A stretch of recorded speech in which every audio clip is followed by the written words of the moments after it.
ఇది టెక్సన్ కంపెనీలో V6 Motors ఉంటది. ఇది ఒక మంచి క్వాలిటీ మోటార్ ఉంటది, హెవీ డ్యూటీ ఉంటది, కాపర్ రూటర్, కాపర్ వైండింగ్, ఇలా బుష్ కూడా కాపర్ ఉంటది, 2 years వైండింగ్ వారంటీ ఉంటది. ఇది ప్రైస్ వచ్చేసి 18,500 లో వస్తుంది. 5 HP 5 స్టేజ్ 18,500 లో వస్తుంది. 200 feet కెపాసిటీ ఉంటది. ఇలా మనకు 5 HP 6 స్టేజ్ తీసుకుంటే 240 feet కెపాసిటీ ఉంటది, 240 feet కెపాసిటీ ఉంటది. ఇది 19,000 లో వస్తుంది. 5 HP 6 స్టేజ్ 240 feet కెపాసిటీ 19,000 లో వస్తుంది. ఇలానే మన దగ్గర 6 HP 7.5 HP 8 HP అన్ని ఉన్నాయి. 7.5 HP 8 స్టేజ్ ఉంటది, 320 feet కెపాసిటీ ఉంటది.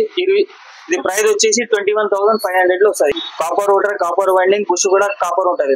వేరే తక్కువ రేట్ మోటార్ కూడా ఉంటది, అందులో మనకు రబ్బర్ బుష్ లో వస్తుంది. ఇలా కాపర్ బుష్ ఉంటది, మెటల్ బుష్ ఉంటది. రఫ్ అండ్ టఫ్ 24 గంటలు కంపెనీ కంటిన్యూ వాడుకోవచ్చు. ఇలా మన దగ్గర 7.5 HP మోటార్ 14 స్టేజ్ పంపు కూడా ఉంది. ఇది 560 feet 560 feet వరకు పనిచేస్తుంది. ఇది కూడా copper rotor, copper winding, copper bush ఉంటది, 2 years వారంటీ ఉంటది. ఇది ప్రైస్ వచ్చేసి 24,500 వస్తుంది. స్లైడ్లీ నెగోషియబుల్ ఉంటది ప్రైస్.